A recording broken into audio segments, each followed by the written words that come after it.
स्वागत है आपका बिंदास बोल में। आज हम चर्चा करेंगे जैसे कि स्टूडेंट जब एग्ज़ाम देने की तैयारी करता है तो ये सिर्फ किताबों का विषय नहीं होता है, बल्कि सपने को पूरा करने का एक समय होता है। जब एक स्टूडेंट रात भर अपने इम्तहान की तैयारी करता है और उस तैयारी के दौरान जब किसी लाउड स्पीकर की आवाज़ उसके कानों तक गूंजती है तो उसके सपने को पूरा करने में एक बड़ा अड़चन बनती है, और वो अड़चन कहीं ना कहीं स्टूडेंट को बहुत ही मानसिक तौर पे परेशान करता है। इस सिलसिले में हम लोग बात करेंगे कि जिस तरह से समाजी, पॉलिटिकली या स्पोर्ट्स इवेंट में लाउड स्पीकर यूज किए जाते हैं, चाहे वो 12 की परीक्षा हो या 10 का परीक्षा, उससे पहले या उस समय, तो कितना हानिकारक है सोसाइटी के लिए और स्टूडेंट्स के लिए। इस विषय में बात करने के लिए हमारे साथ वरिष्ठ पत्रकार नवीन जी हैं और इधर नरेंद्र दुबे जी हैं। सर, दोनों जन का आपका इस प्राइम टाइम में स्वागत है आपका बिंदास बोल में। तो सबसे पहले बताएं सर, जिस तरह से स्टूडेंट के लिए ये जो एक मर्ज बन गया है लाउड स्पीकर एग्जाम से पहले, चाहे पॉलिटिकल इवेंट हो या सोशल इवेंट हो या स्पोर्ट्स इवेंट हो, लाउड स्पीकर इस्तेमाल किया जा रहा है, बच्चों की पढ़ाई बहुत ज़्यादा हैम्पर होती है। तो कहाँ तक ये सामाजिक जिम्मेदारी है हमारी और आपकी कि एग्ज़ाम से पहले या एग्ज़ाम के दौरान इस तरह की गतिविधियाँ ना की जाए? ये देखिए, आपने जो मुद्दा उठाया है वाकई चर्चा का विषय होना चाहिए, और इस बात को आपको आज इस पर चर्चा करनी पड़ रही है। इससे बड़ी शर्मिंदगी हम लोग के समाज के लिए और कुछ नहीं हो सकती है, क्योंकि परीक्षा एक ऐसा सब्जेक्ट है कि ज़िंदगी में हर किसी को हर दौर में गुजरना पड़ता है। अब चूँकि जो ये परीक्षा हो रही है, छात्रों की परीक्षा हो रही है और छात्रों को के ज़िंदगी के नींव के निर्माण का वक्त है। अगर ऐसे में आप धार्मिक कार्य के लिए या फिर सामाजिक कार्य के लिए या फिर खेलकूद के नाम पे जोरदार लाउड स्पीकर बजा रहे हैं, और बच्चों का जो सालाना एग्ज़ाम होने जा रहा है, अब उसमें उनकी तो ऑटोमेटिकली पढ़ाई वगैरह प्रभावित होगी। तो हालांकि प्रशासन की तरफ से ये दावा तो ज़रूर किया जाता है कि माइक के 80 डेसिबल से नीचे रहे या फिर इसको बजाने के लिए परमिशन लिया जाए वगैरह वगैरह, इस तरह की जो गाइडलाइंस रहती है, लेकिन लोग मानते कहाँ पे हैं।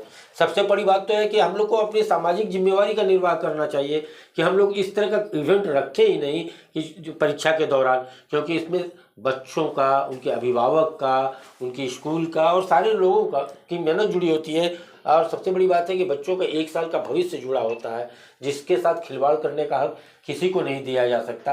हालांकि कुछ कंप्लेन वगैरह आते हैं, अगर किया जाता है तो लोग थोड़ा नर्म कर लेते हैं, आवाज़ धीमी कर लेते हैं, लेकिन बाद में उसी जो कंप्लेन करता है उसको लोग दुश्मन की नज़र से देखने लगते हैं और उसके खिलाफ बदले की कार्रवाई करने लगते हैं, जो कि नहीं होना चाहिए। लोगों को ये समझना चाहिए कि उनके माइक की आवाज़ से उनको दिक्कत हो रही है, बच्चों का भविष्य खराब हो रहा है। सिर्फ यही नहीं, कई घर में जो बुजुर्ग होते हैं, बीमार रहते हैं, उनके लिए आवाज़ कितना खतरनाक होता है ये वही महसूस कर सकता है जो इससे होके गुजरा हो।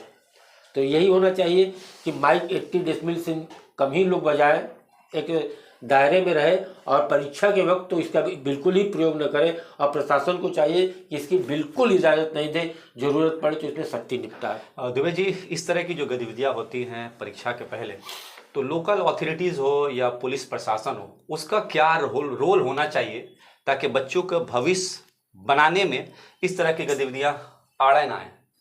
नहीं, इसमें प्रशासन की जो भूमिका देखी गई है कि वो कहीं ना कहीं कोई धार्मिक कार्य हो गया या कोई देखा गया है कोई बड़ी पार्टी के लोगों की जब बात आती है तो वहाँ पर पुलिस प्रशासन कहीं ना कहीं एक साइलेंट के रूप में खड़ा हो जा रहा है। तो ये बहुत बड़ी गलत बात है, और हम लोग ये चाहते हैं हमेशा कि कोई भी, चाहे कितने बड़े नेता या बड़ी पार्टियां हो या धार्मिक कार्यक्रम हो, उस समय एग्जाम के दौरान उस पर रोक लगाना चाहिए, पूरी तरीके से रोक लगना चाहिए।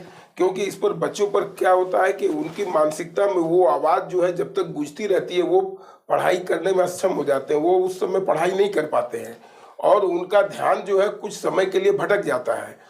तो इस टाइप का प्रोग्राम पर हमेशा रोक लगना चाहिए। उस समय के लिए नहीं दुबे जी, देखिए जैसा कि होता है कि अभी एमएलए कप का दौर चल रहा है, जगह जगह लोग एमएलए कप के नाम पे विभिन्न कार्यक्रम कर रहे हैं। जैसे आज ही काशीपुर बेलगछिया में इसको लेकर एक उन्माद की स्थिति है। अब ऐसे में जो छात्र है उसकी रुचि तो ऑटोमेटिकली 3 तारीख से 12 का परीक्षा है, 17 तारीख तक चलेगा, तो बच्चे तैयारियां कैसे करेंगे? तो सर, जब बच्चों की परेशानी होती है तो स्टूडेंट या गार्जियन अगर थाने में कंप्लेन करते हैं तो क्या लगता है कि थाना एक्शन लेगी अब या लेना आप चाहिए? तो बिल्कुल उस तरह बात कर रहे हैं कि जैसे कापे करो सिंगार, पिया मोर आन्हर। अरे प्रशासन को चलाता कौन है? आपको क्या लगता है कि आज की तारीख में सत्ताधारी पार्टी के नेता या विधायक के खिलाफ पुलिस जा सकती है? पश्चिम बंगाल के जो कानून व्यवस्था और पुलिस प्रशासन की स्थिति है, तो उसमें लगता है क्या कि आपको कि वो पुलिस के खिलाफ आप कंप्लेन कीजिएगा और आपको विधायक जी के खिलाफ या फिर नेताजी के खिलाफ वो कार्रवाई करेगी? तो गवर्नेंस को इस पे कोई लीगल एक्शन लेना चाहिए, कोई ऐसे नियम बनाने चाहिए, कानूनन कार्रवाई हो ऐसे लोगों के खिलाफ? ये देखिए, करने के लिए तो बहुत कुछ किया कहा जाता है, करने के लिए बहुत सारे रास्ते खुले हैं, कानून का दरवाज़ा सबके लिए खुला हुआ है, सब लोग कानून की नज़र में समान हैं, लेकिन उस समानता का अधिकार लेने के लिए पहली बात तो है कि आम आदमी जा नहीं पाएगा। और दुबे जी एक बात बोलेंगे, जिस तरह से हो रहा है बच्चे कहीं ना कहीं हैम्पर होते हैं, कई स्टूडेंट्स हमें भी पर्सनली फ़ोन करते हैं कि इस तरह के हालात हैं, हम पढ़ नहीं पा रहे हैं, जो 10 मिनट का जो सब्जेक्ट मतलब जो क्वेश्चन का आंसर याद करना उसके घंटों लग जा रहा है याद करने के लिए। तो क्या लगता है सर कि इस तरह की गतिविधियों को रोकने के लिए स्कूल या कॉलेज के जो टीचर्स हैं, प्रिंसिपल्स हैं, उनको भी आगे आना चाहिए और उनको भी प्रशासन के खिलाफ खड़ा होना चाहिए कि इस तरह की गतिविधियों को रोका जाए? तो आपको क्या लगता है सर? नहीं, ये तो इसमें सबसे बड़ी बात है कि एक अगर क्षेत्रीय अगर सभी लोग इस पर अगर नज़र रखें और दबाव बना के रखें तो इस पर काफ़ी हद तक काबू पाया जा सकता है। लेकिन जो फिलहाल परिस्थिति बनी है, जब वो किसी पॉलिटिकल पार्टी के मुद्दा जब आ जाता है, कोई राजनीतिक दल का बात आ जाता है, तो वहाँ पर देखा गया है कि हमेशा वहाँ पर सभी लोग साइलेंट हो गए हैं।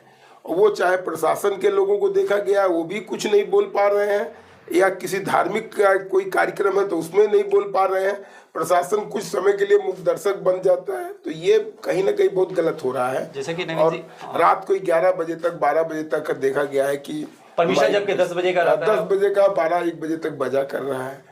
तो इसके लिए कई बार लोगों ने कंप्लेन भी, शिकायतें भी कराई हैं। और नवीन जी, और जैसा कि आपने कहा कि एमएलए कप हो रहे हैं, बाग बाजार में भी हो रहा था, तो हो रहे हैं, रिलीजियस इवेंट भी होते हैं, सोशल इवेंट्स भी होते हैं, तो कम से कम ऐसा तो कम करना चाहिए कि लाउड स्पीकर से परहेज करना चाहिए, प्रोग्राम हो, इवेंट्स हो, पर लाउड स्पीकर का इस्तेमाल ना किया जाए तो भी तो चल सकता है। लेकिन आखिर क्यों सत्ताधारी पार्टी हो या अपोजिशन हो या सो कॉल्ड सोशल वर्कर्स हो, अपने प्रोग्राम में इस तरह के लाउड स्पीकर इस्तेमाल करके कहीं ना कहीं स्टूडेंट को पढ़ाई करने में अड़चन डालते हैं? वही तो मैं कह रहा था कि अब जैसे एक बड़े मैदान में आप कार्यक्रम का आयोजन कर रहे हैं, उस मैदान में आप माइक का प्रयोग करने की तो कोई ज़रूरत नहीं रहती है, क्योंकि आप खिलाड़ियों तक अपनी बात पहुंचाना चाह रहे हैं। और आज की तारीख में अगर आप प्रचार के ही इतने शौकीन हैं तो सोशल मीडिया या प्रचार के और भी सारे माध्यम है जहां से आप अपनी बातें, अपने खेल को दिखा सकते हैं। इसके लिए तो ज़रूरी नहीं है कि आप माइक लगा के ज़ोरदार आवाज़ करके परीक्षा के दौरान बच्चों को डिस्टर्ब करें। ये नहीं भी किया जा सकता है। माइक की जगह बॉक्स 80 डेसिबल के अंदर उसकी आवाज़ को रखें और अपने ही कंपाउंड में या जहाँ पे आप खेल कर रहे हैं वहाँ पे ही आवाज़ को सीमित रखें। बाकी प्रचार के लिए और जो साधन है उससे आप यूज करते हुए अपने खेल की भावना को बढ़ाएं, इसमें कोई दिक्कत नहीं होगी। लेकिन अगर वही आवाज़ दूर दूर तक जाएगी, अगर किसी नेता को या किसी आयोजक को ये लगे कि हमारी आवाज़ दूर तक पहुंचनी चाहिए, तो आज के दौर में टेक्नोलॉजी इतनी बढ़ गई है कि उनको अपनी आवाज़ पहुंचाने के लिए अब माइक का सहारा लेने की ज़रूरत नहीं है। सोशल मीडिया का सहारा लीजिए, आराम से पहुंच जाइए। बिल्कुल। लेकिन उससे लोगों की दिक्कत नहीं होगी। और परीक्षा के दौरान तो प्रशासन और पुलिस को तो चाहिए कि एकदम सख्ती दिखाए और इस पे पूरी तरह से लगाम लगा दे। माइक पर लगाम आज वक्त की मांग। चलिए, बहुत बहुत शुक्रिया। हम लोगों ने चर्चा किया कि एक छोटी सी पहल करने की कोशिश की कि जिस तरह से 10 और 12 एक स्टूडेंट का ज़िंदगी का भविष्य का एक टर्निंग पॉइंट होता है। और जब एक स्टूडेंट, एक युवा, जबकि हम कहते हैं कि हमारे देश का भविष्य युवा ही होते हैं, और उन युवाओं की जब ज़िंदगी का एक टर्निंग पॉइंट होता है, जब उनकी भविष्य बनाने का वक्त होता है, उसी दौरान कुछ ऐसे लोग आते हैं जो अपने आप को सो कॉल्ड समाजी लोग कहते हैं या उस युवाओं के शुभचिंतक कहते हैं, लेकिन ऐसे काम करते हैं कहीं ना कहीं उन युवाओं को बहुत ज़्यादा नुकसान पहुँचता है। क्योंकि जब बच्चे पढ़ाई कर रहे होते हैं, उनके सपने बुनने का वक्त होता है, जब सवाल उनके दिमाग में घेरे कर रही होती है, लेकिन लाउड स्पीकर की जो नॉइज़ होती है उनको पढ़ाई करने में बहुत ज़्यादा तकलीफ करती है और उसका असर उनके रिजल्ट पे भी पड़ता है। तो आज का मुद्दा उठाने का मकसद यही था कि अगर इस तरह की प्रोग्राम अगर आप करते हैं एग्जाम से पहले या एग्जाम के दौरान, तो कोशिश करें कि लाउड स्पीकर का इस्तेमाल ना करें। अगर करते हैं तो जो 18 डेसिबल साउंड नीचे होना चाहिए, दिन में करें, क्योंकि रात वक्त ज़्यादा बच्चे पढ़ाई करते हैं। आज बिंदास बोल में एक छोटी से मुद्दे को हम लोग उठाने की कोशिश किए थे कि जिस तरह से चाहे सोशल या स्पोर्ट्स के प्रोग्राम में लाउड स्पीकर इस्तेमाल किया जा रहा है परीक्षा के दौरान, वो ना किया जाए, ताकि स्टूडेंट्स का फ्यूचर बना रहे और उनको पढ़ाई करने में सहूलत मिले। आप देख रहे थे बिंदास बोल, हमारे साथ बने रहने के लिए बहुत बहुत धन्यवाद।